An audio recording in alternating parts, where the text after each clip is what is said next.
नमस्कार। स्वागत है आप सबका राजनीति के इस अखाड़े में। मेरा नाम है अजय सितिया।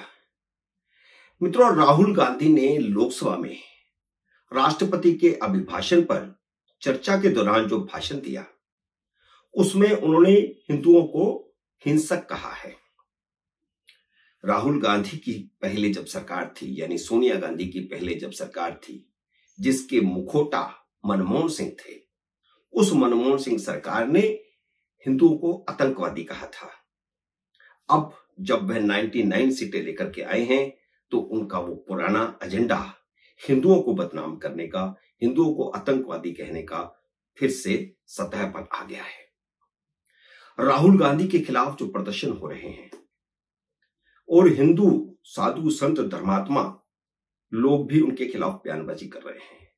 हिंदू तो छोड़िए, उन्होंने मुसलमानों के बारे में भी ऐसी बात कह दी कि मुस्लिम मौलाना मुल्ला भी उनके खिलाफ बयान दे रहे हैं। राहुल गांधी को लेकिन इससे कोई फर्क नहीं पड़ता कि देश भर में उनके खिलाफ प्रदर्शन हो या उनका मुंह काला किया जाए या उनके फोटो पर जूतों की माला पहनाई जाए या फिर संसद में प्रधानमंत्री नरेंद्र मोदी उनकी फजीहत करें, उन्हें करोड़ों की हेराफेरी करने वाला जमानत पर रिहा कहें या राफेल पर झूठ बोलकर सुप्रीम कोर्ट से माफी मांगने वाला कहें या एक ओबीसी को अपमानित करके सजा भुगतने वाला कहें। राहुल गांधी को इससे कोई फर्क नहीं पड़ता। मंगलवार को जब मोदी राहुल गांधी को धो रहे थे तो वह मुस्कुरा रहे थे, यानी उन्हें कोई भी इसका अफसोस नहीं है कि उन्होंने पूरे हिंदू समाज को हिंसक कह दिया। 99 सीटें जीतकर वे चिकना घड़ा बन चुके हैं। वे हिंदू आतंकवाद के उसी एजेंडे पर चल निकले हैं जो मनमोहन सिंह सरकार में अधूरा रह गया था। वे हिंदुओं को विभाजित करने के अपने एजेंडे पर चल रहे हैं और भाजपाइयों के किसी रिएक्शन से उनकी सेहत पर कोई असर नहीं होगा। लोकसभा में सोमवार को राहुल गांधी का जो एजेंडा था वह एक तरह से पूरा हो गया, क्योंकि सारा विपक्ष जो चुनावों के दौरान सनातन विरोधी था, एक बार आपको याद होगा तमिलनाडु के एक मंत्री ने कहा था कि सनातन विरोध इंडिया अलायंस का एजेंडा है, उसे राहुल गांधी ने साबित कर दिया। सोमवार अगर लोकसभा में राहुल का दिन था तो मंगलवार को मोदी का दिन था। सत्ता पक्ष ने भले ही राहुल गांधी को 13 बार टोका था, लेकिन उन्हें सुना था, जबकि विपक्ष ने 2.5 घंटे जब तक मोदी बोलते रहे तब तक नारे लगाते रहे, उन्हें किसी ने सुना नहीं। सारा विपक्ष खड़े होकर के अपनी सीटों पर नारे लगाता रहा 2.5 घंटे, लेकिन स्पीकर टोकते रहे, मोदी रुके नहीं, मोदी निर्बाध अपना भाषण देते रहे। राहुल गांधी ने सोमवार को भरी संसद में सारी दुनिया को सुनाया था कि हिंदू हिंसक है, तो मोदी ने मंगलवार को हिंदुओं को चेतावनी दी कि वे अभी भी नहीं जागे तो बहुत मुश्किल होगी। मोदी ने कहा कि अब हिंदू समाज को सोचना होगा कि जो कुछ हिंदुओं के बारे में कहा गया वह संयोग है या फिर किसी प्रयोग की तैयारी है।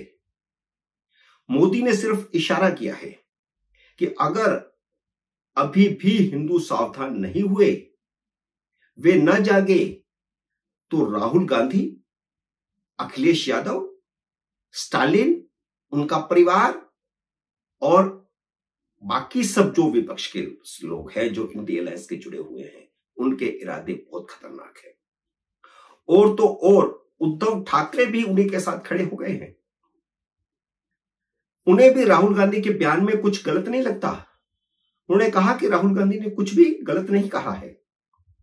वे हिंदुओं को दुनिया भर में इतना बदनाम कर देंगे कि इंटरनेशनल एयरपोर्टों पर हिंदुओं की हालत भी मुसलमानों जैसी हो जाएगी। मोदी ने सिर्फ इशारा किया है, लेकिन ये समझने की बात है। जैसे अमेरिका में पासपोर्ट पर मुसलमान का नाम देखते ही कपड़े उतरवाए जाते हैं, वैसे ही हिंदू को देखते ही होने लगेगा, क्योंकि राहुल गांधी और पूरा इंडी अलायंस दुनिया भर में यह मैसेज दे रहा है कि हिंदू हिंसक है। जैसे दुनिया भर में मुसलमानों की छवि आतंकवादियों की बनी हुई है, वैसी ही वे हिंदुओं की बना देंगे। राहुल गांधी को कोई अफसोस नहीं है कि उन्होंने हिंदुओं के बारे में कितना अनर्गल बयान दिया। स्पीकर ने उनके कुछ आपत्तिजनक वाक्य रिकॉर्ड से हटा दिए तो उन्होंने स्पीकर को चिट्ठी लिख करके विरोध जताया है। मंगलवार को जब राजनांदगांव के सांसद पांडे, कोई पांडे करके थे, उन्होंने जब खरी खरी सुनानी शुरू की तो राहुल गांधी शर्मसार होने की बजाय मुस्कुरा रहे थे। मोदी के भाषण के समय भी और उससे पहले पांडे के भाषण के समय भी मुस्कुरा रहे थे। पांडे ने उनसे पूछा कि क्या राजस्थान में कन्हैया का सिर कलम करने वाला हिंदू था? क्या कर्नाटक में प्रवीण नेतारू का सिर कलम करने वाला हिंदू था? क्या सर को तन से जुदा करने के नारे लगाने वाले सब हिंदू हैं? क्या कश्मीरी पंडितों को कश्मीर से निकालने वाले सब हिंदू हैं? राहुल को अपने कथन पर संशोधन करना होता तो वह मंद मंद मुस्कुराते नहीं। राहुल गांधी खुद को हिंदू कहते हैं। उन्होंने सभी भाजपा वालों को कहा है कि वे हिंदू नहीं हैं। तो इसका क्या मतलब है? जब वे कहते हैं कि सारे हिंदू तो हिंसक हुए लेकिन भाजपा वाले हिंदू नहीं हैं, तो वे क्या कहना चाहते हैं? भाजपा वाले हिंदू नहीं और सारे हिंदू हिंसक है। तो इसका मतलब यह है कि हिंदुओं को, सामान्य हिंदुओं के बारे में बात कर रहे हैं। वो उनको जो कुछ रटा रटाया दिया जाता है वे उतना ही बोल देते हैं। उन्हें खुद समझ नहीं है, वे अपनी बुद्धि का इस्तेमाल करते ही नहीं। इसलिए नरेंद्र मोदी ने अपने 2.5 घंटे के भाषण में उन्हें बार बार बालक बुद्धि कहा। मोदी ने लोकसभा स्पीकर से भी आग्रह किया है कि सदन में सोमवार को जो झूठ बोले गए उसे बालक बुद्धि कहकर इग्नोर नहीं कर सकते। झूठ फैलाने वालों पर कार्रवाई करें। अब नरेंद्र मोदी ने कहा है तो स्पीकर को राहुल गांधी पर कोई कार्रवाई करनी होगी, और नरेंद्र मोदी ने कहा है तो इसका मतलब यह भी है कि कोई सख्त कार्रवाई होने वाली है, जिसका नतीजा क्या होगा? नतीजा होगा टकराव। और मोदी टकराव से बचते हुए बिल्कुल दिखाई नहीं दे रहे।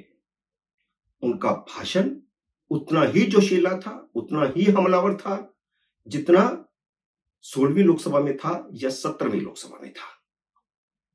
क्योंकि उन्हें डर है कि जैसे सीएए को लेकर के झूठ फैलाया गया और उसके बाद सीएए के मुद्दे पर देश में दंगे हुए, उसी तरह अग्निवीर और एमएसपी को लेकर के झूठ फैला करके अराजकता फैलाने का षड्यंत्र रचा जा रहा है।